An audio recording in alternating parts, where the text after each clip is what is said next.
And I'm Art Howard. And this is In Between the Speaks. So, tonight we want to discuss how we met to give you a little insight of who we are. So, we met President's Weekend 2007, which is February 2007. And I had been divorced at that time for about 7 years. And being in the dating scene, I was so done with it at that time. But my girlfriend, who is like family to me, Tasha, hey Tasha, girl, you know. So it was her birthday, and she wanted to celebrate her birthday at Pinnacle Nightclub in downtown Philadelphia. And normally it's a group of us, and we will all just be able to support each other. And when it was our birthdays, we would do whatever our friend wanted or a family member wanted for their birthday and support them. So this particular night, it was a snowstorm that had recently came in the area, and all of that snow had turned into ice. So it was really icy outside. I was in the bed when she told me this news. It was a Sunday night. I did not want to get out of bed. And I was without my children for this weekend. I had five boys at this time, and they were with their dad for the weekend. So it was my weekend, to do what I wanted to do. And what I wanted to do was rest. There's power in resting. So we decided, okay, we're going to meet there at a certain time. I dreaded going there that night. And so I was in a bike club at that time. And I'm not going to tell you the name of that bike club. It was a bike club based out of West Philadelphia, and born but not raised. So I called one of my biker brothers at the time and told him that my girlfriend wanted to celebrate her birthday. I did not want to be out, but I just wanted backup, because I didn't want to be bothered with, you know, anybody approaching me about dating. I was really not feeling it at the time. And so I got dressed. I went there. He met me there. We parked nearby each other, and he helped me walk on the ice. I had on white boots. They were not fit for the occasion, outside of the club. Inside of the club, they did good, but outside of the club, they were not. Uh, I was slipping. So we went inside, and I met my girlfriend and some other friends, and we talked for a minute. So I was so thirsty, and all I wanted to do was drink some water. And I went over to the bar, and I ordered water, and I it was like a full length mirror across the entire bar, and it was like really dark. But what I noticed is this gentleman on the right side of the bar, like looking at me, and I'm like, oh God, here we go. Like I am not in a mood. I don't want to be here. I'm only here because my girlfriend's birthday, and here he is looking at me, and I'm like, good Lord, please do not walk over here to me. What do you know? He starts walking over towards me. I'm like, oh. And so when he came over, he's like, hey, how are you? And I was like, I'm good. Like, I'm just giving him the cold shoulder because a girl, I did not want to be bothered. And he's like, wow, your coat is white. And he was like, my shirt is white, but your coat is white, white. Aren't you afraid about getting it dirty in here? What you going to do if it get dirty? I'm like, I really didn't think that far. I'll get it clean, like whatever. And so I sort of dismissed him, and, and I left him at the bar. And I walked over to the other side of the bar where my friends were, and we were standing there, and this song came on. I'm not even sure about what song it was, but I know it was reggae. A sister loves reggae. Like, that's my heart. And so I started, winding to the reggae song, like dancing, doing my thing. And I happened to look up, and Art, my husband, would, well, I didn't know him at the time, but the gentleman that was approached me at the bar was standing over there with a group of people, and I'm like, I motioned to him like, "Want to dance?" He was like, "Me?" I was like, "Yeah." He was like, "All right." So he came over and we, gyrated to the song, had a great time, danced a couple of songs. My limit was three, ladies. The limit was three. After three, I'm not dancing with you anymore. And so he kept trying to do this small talk. And I was like, okay, okay, okay. Then he went to sisters. He grabbed me on my waist. I was like, no, not at all. So I pushed him off of me. And then, we continued to dance. And then I was like, okay, I'm done. It was my third song. I was done. He said, well, when am I going to see you again? And I'm like, well, do you have a card? This was my testing the waters. Dude pulled out a card. I was like, you got a business card? I was like, okay. So he pulled out a business card. I looked, and he was the principal at an elementary school at the time in North Jersey. And I was like, okay, impressive. Like, that means he has intelligence, right? And so he was like, well, do you have a card? If I ask for one, I'm going to have one. So I pulled up my business card. And at the time, it was for my side business. Sister always got to have that side hustle, multiple streams of income, ladies. And so at the time, I was doing catering events, I was coordinating weddings and special occasions. So, Anointed Creations, that was my business name. And I gave him my card. And he said, well, when are we going to see each other? And I said, well, you're a principal, right? He said, yes. I said, well, school is closed tomorrow. He said, yes. I said, well, I'm off tomorrow as well. Why don't we hook up then? And he said, okay.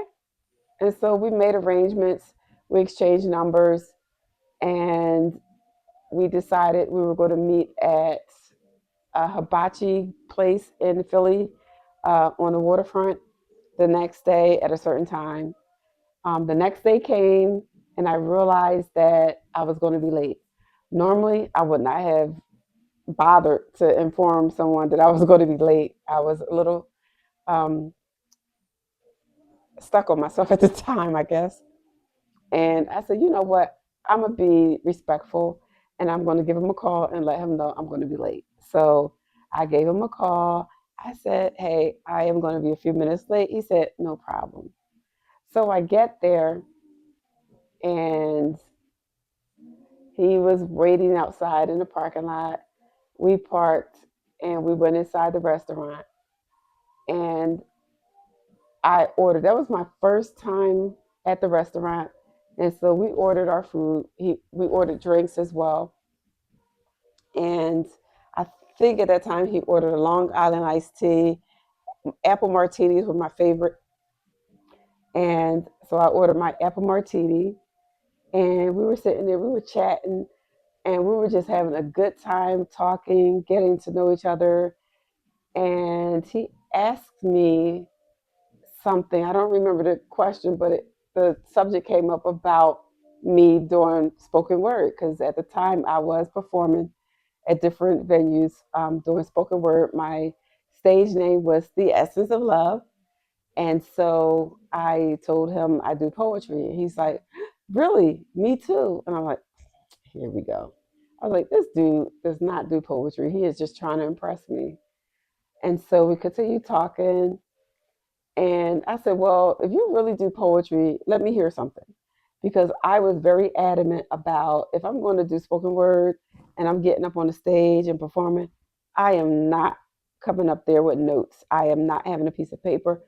My poetry is my life. Like it literally was my life. I experienced it, I lived it. And so I was able to recite it without having to refer to a piece of paper. And so he was like, well, I really can't recite anything. I was like, yeah, yeah, he's joking. He's not a spoken word artist. And so then we started talking more. And I'm like, well, I'm in a bike club. And he was like, really? Me too. And I was like, yeah, here we go. This dude is tripping. Like he's really trying to impress me so much so that he's going to tell me he's in a bike club. So I'm like, what's the name of your bike club? And he told me, never heard of him. And I said, okay. And he was like, well, I'm in Jersey. Well, I'm a Philly girl. So I was in Philly. And so we continued talking. We got out to the car because our dinner was over. And he was a little tipsy. And so I accident. Oh, before that, actually, before that, we did go to a movie and we saw Daddy's Girls with Idris Elba and the three sisters. I don't have their names in my head right now, but we did see Daddy's Girls, and I was like really impressed that he let me pick out my movie that I wanted to watch, and he seemed like he really enjoyed the movie. And while we were watching the movie, I accidentally touched his leg, and he was like, "Oh, you can keep your hand there." I was like, "Dude, it's crazy. I am not keeping my hand there." And so I removed it. We got out to the car after dinner. So fast forward after dinner, we got out to the car. He walked me to my truck, and he was like talking like all seductively and coming close to me like he wanted to kiss. And I was like, dude is tripping. He ain't getting nothing from these lips. Nada, nada, nada. And so we talked, and that was our first night. You know, we went our separate ways, and that is my side of the story.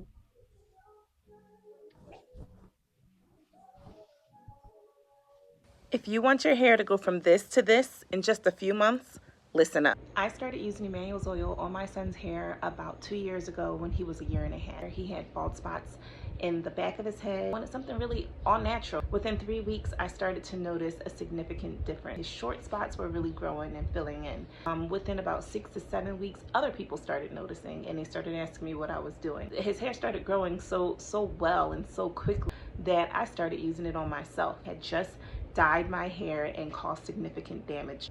Within a summer's length of time, my hair had grown significantly. I was so floored by the results, and that's how I knew that this was a good product. And now my whole family uses it. Whenever we're on a hair growth journey to grow it out, we really have embraced this product. We really love this product. It is safe, it is natural, and it works. You know, choosing Emmanuel's oil was the right choice for us. Say hi.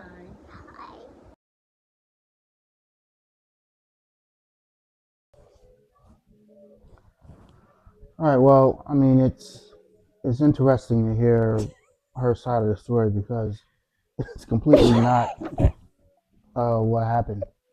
Um, I don't even really remember it being an ice storm out there. It was true that it was a no work Monday because me and my friend Ken, every no work Monday we would go out somewhere.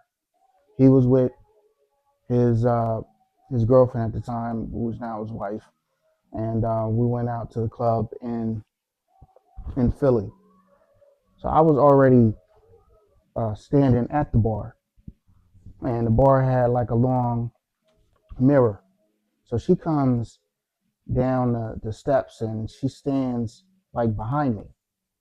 So I wasn't like on the right or anything, but she was talking about, I don't know what she was talking about, because actually I was like on um, more on like the left side because I'm standing there. She comes down the steps. I see her come down the steps.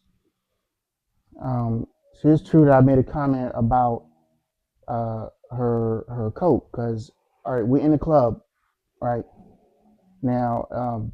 Outside was cold in the club. On inside, I mean, like the heat was on, and she had this huge ass white fur coat on. I mean, I guess trying to look like she just says she's into herself. I guess she's trying to look cute. Had this big ass white fur coat on. I'm like, how you up here in a club with this big ass white fur coat? So I'm like, because I had a white shirt on. I said, like, I got a white shirt on. You know what I mean? And sometimes, you don't want people spilling stuff on you. You get concerned about about white clothing. But I had a white coat. I mean, a white shirt. She got a big ass white coat on. So I said something to her about her coat, and it was evident that she didn't want to talk or anything like that. So I was like, okay. Like she got like an attitude. I don't know, what's wrong with her. All I did is ask her a question about her coat. It wasn't like I walked over to her and approached her. I was already standing there, you know. But regardless, this you know, she went back to her friends. I went over there with my friends. They started playing like music. I don't know if she said reggae. I don't know what the other song was, but she asked me. I seen her looking over there. I seen her looking at me, and she was like motioning me to come dance with her. So I'm like, I know you're not talking about me. It's the same dude that you just um, pretty much ignored when I just asked you a question a couple of minutes ago. But she's like, yes, okay. So and I was like, all right, that I like to dance, so we was just dancing. I don't remember the hand on the hip thing or whatever she said, but you know, we're at a club, we're dancing. It's not like I was trying to reach around and grab her butt, you know. But that's neither here nor there. Whatever she did, it wasn't really didn't really offend me enough to not want to talk to her after the dance was over. I don't get the 3 dance limit thing or whatever she just said. Really doesn't make much sense to me, but I guess it doesn't have to. So we go over there. We're talking. I don't remember the business card thing, but I know that she asked me about like what I did for a living, and then she was quizzing me about, do I know the name of the custodian, and I'm like, all those questions I got to do with anything. But then after the fact, she's like, I just wanted to see if you knew people at your job. I'm like, no, kind of crazy ass question is that. But I mean, that's you'll be able to get a little bit of what her mentality is. Like it's like she's quizzing me. I'm just just ask me where I'm working. I can tell you where I'm working, and I don't gotta tell you the names of everybody who works there in the building. Who asked somebody that kind of question, you know? But I'm like, all right. So then we go out. Um, we make plans to go out the next day. So we go to Hibachi Grill. She's right. She does come late, you know. And again, I'm like, who comes late to to a date? You know what I mean? Like you want to either get there a little early or on time. But she called me. She come late. You know, I'm like, all right, it's not that deep. I was already there. You know what I mean? I already got there. I got there like timely, but she's late to everything. So it makes sense. I should have probably realized that she had problems with timeliness because she's late to our first date. She's late all the time, no matter where we go. She's like late. So I gotta, she's one of them people that if I gotta be somewhere at 11, I gotta tell her we gotta be there at 10. So hopefully that we get there by the time we get there. But yeah, she was late. She come late, and then we ordered the stuff at the Hibachi Grill. We talking, and she's talking like sounding like I'm tipsy. I wasn't really drinking a lot. And then we went to a movie afterwards, so it wasn't like I was sitting there guzzling drinks, because I knew we was going to a movie, going out afterwards. So she asked me about like she's I don't know how the conversation about the poetry stuff started, but she said she does spoken word. And I'm like, oh, that's cool because I write poetry too. She didn't believe me. I mean, just because I don't have my stuff memorized, I had to actually send her something that I had to email her something that I wrote for her to believe that I was doing it with the test. You know what I mean? Um, and then when she made reference to the fact that she's in a bike club, so that's a coincidence. I'm in a bike club as well. And again, she thinks that I'm lying. You know, like she got her colors where I guess in the car. Like I'm not riding around in my car with my bike colors on. So she did eventually see um, the bike group I was with because she came to some of our events, and I mean she's in a bike club, but I'd never seen her riding. Like, how you in a bike club and you don't ride a bike? Like her bike was always like in the shop or broken or something like that. Like like who's in a bike club with a bike that they don't even ride? I've never seen her ride. I never seen her ride. You know what I mean? But she's in a bike club. Never seen her ride. Um, so and all this stuff about talking seductive and pushing up. I ain't do none of that. I may have asked. I said I did ask her for. It's the end of the day. You came late. And I paid for you to eat. I went and paid for like a movie. All I went over there. I was like, hope I had a good time. I didn't want to just forcibly try to give her a kiss goodbye. So I just said, I get, can can I get a kiss goodbye? She's like, no, I don't do that. I'm like, I mean, all right, atypical with everything else that happened that night. So it really wasn't that deep to me.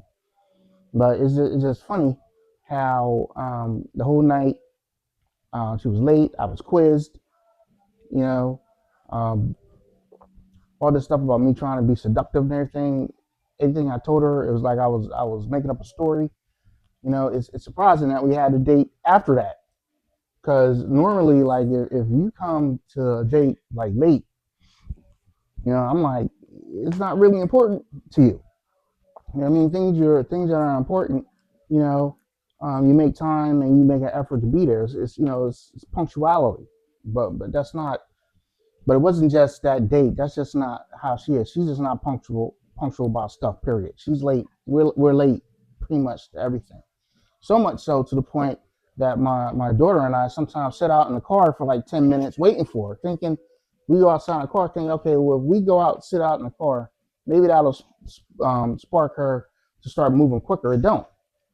So sometimes I got to send the little girl back in there, like, go in there and get your mom and see what she's doing in there. Like, it's just a constant thing, like consistently late to like everything. But I mean, I should have picked up the signs, from because she was late on our first day. What made me think that she ain't going to be late for us? All we done now that we done been together for a while. So I guess timeliness is not really like important to her, but it's perspective. The whole thing is like perspective. I would assume. So I want to just touch on the fact that you stated um, about me asking about if you knew the janitor.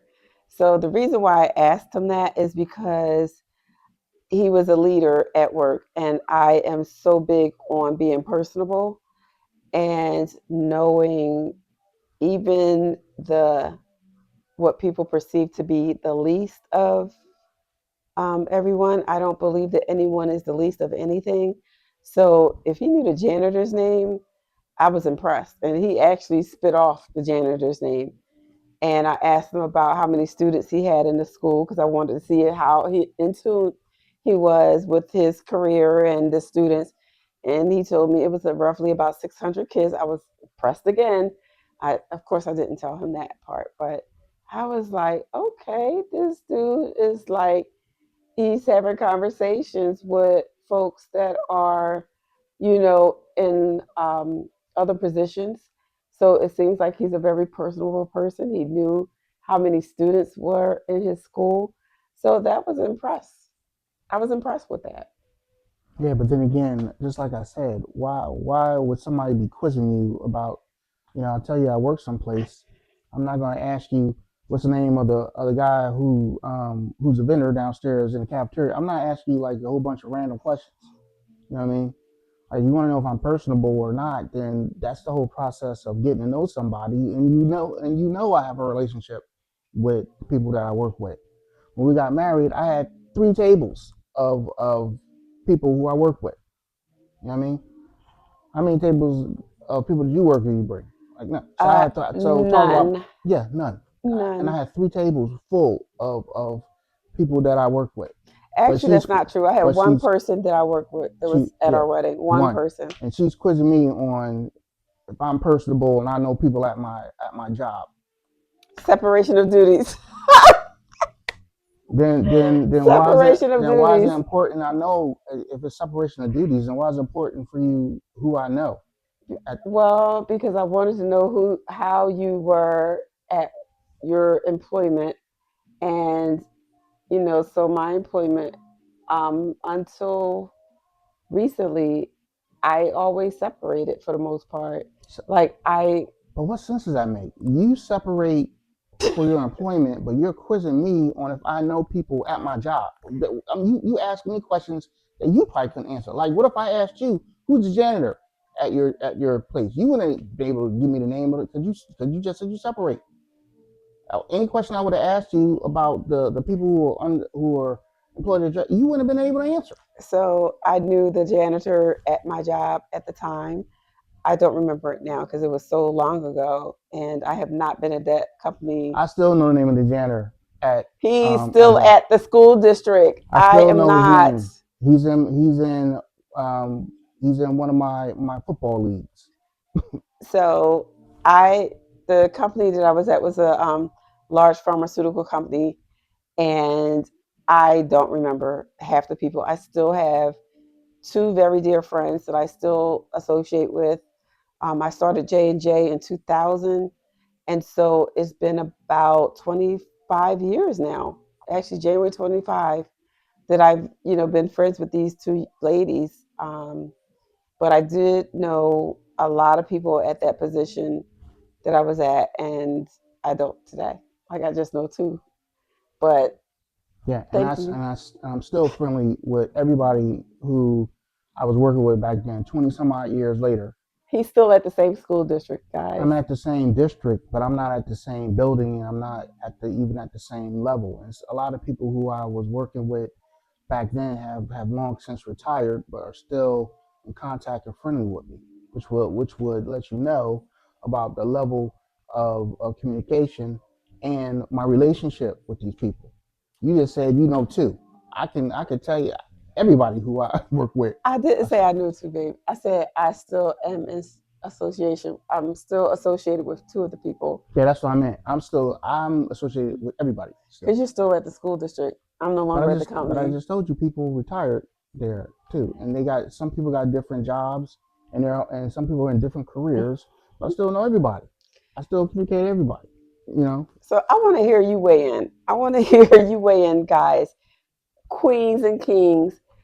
You know, I haven't been at this company in about, I left in 2008, I think. So it's been roughly, do the math, whatever the math is mathing, and I'm not great at math unless it's a sell or money. So 2008, I left the position, I left the company, and I have not been in touch with anyone except for two people. And he is still at the same school district.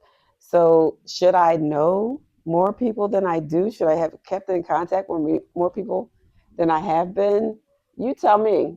that shouldn't even really be what the question is, What is the question? because I started in education in 1994. I was in a completely different district, but am I still friends with those people from 1994 that I used to work with in a different district? It's a rhetorical question because I already know the answer.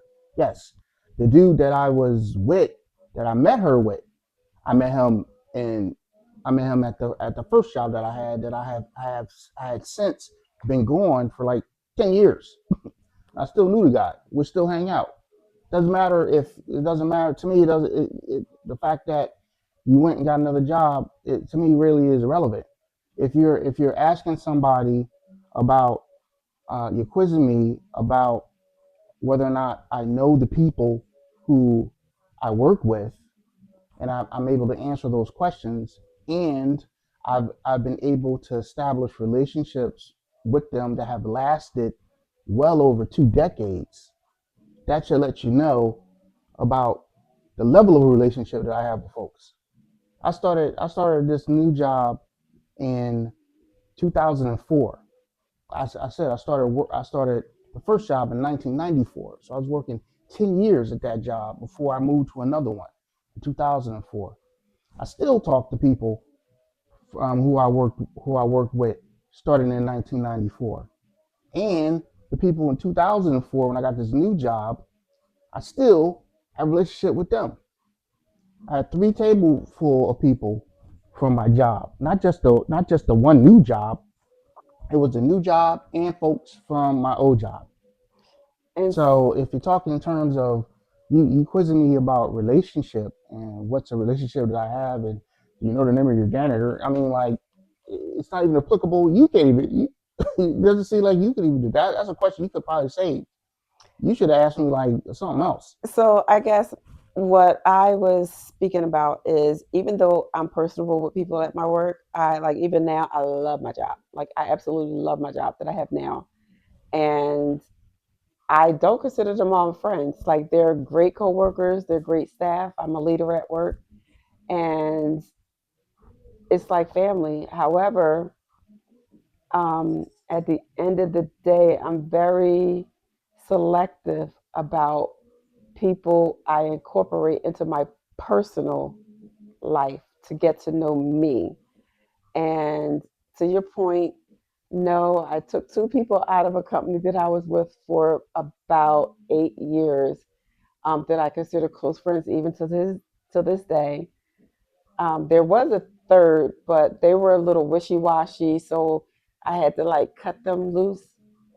But uh, when our second date happened, which was like a week later, I actually went to that second date with a great friend of mine who is still a friend of mine today. She's like family. We've known each other since third grade. So I have known her since I was about 8 years old, and we are still friends today. And I am way older than 8. So I guess that will bring us to another topic on our next session about relationships. What do you think? Yeah, well, full transparency. I didn't want to talk about this. I thought it was irrelevant, but she wanted to talk about how we met. So And I thank you for that. I thank you. Got a kiss? I'm not kissing you on camera. No. What? I'm not kissing you on camera Do you hear this? He's not kissing me on camera. Why? because I'm not. I'm not doing that. Oh wow. You want us making out on camera? No, I just want a kiss. That's it. That's all right. I'll give you a kiss after this is over. Now, ladies, come on now. Really? He's my husband. He won't give me a kiss on camera. What's up with that? Um, we not like kissing and hugging and stuff. It's not that type of show. He's upset. I'm not upset. Yes, he is. Well, let me kiss. Did I just tell you I'm not kissing you on camera? Mm. See, again, Give me a kiss. actually, this would be a great topic for, I've never. What? You're not gonna give me a kiss because we're on camera? Yeah, I told you that I'm not gonna do it, but now you're gonna try to forcibly make me do it on camera, or try to make it seem like it's abnormal for me not to be wanting to be kissing and hugging on you while we're videotaping. It's like All a it's right. like a loaded question. Like, maybe gaslighting will be one of our topics. Okay, peace. Peace. Because we're about to get into it. I ain't getting into nothing. It's late. We're about to get into it, It took y'all. her an hour to get these mics together. I was watching TV, so I mean, okay. All right, we cutting. We cutting. Good night, everybody.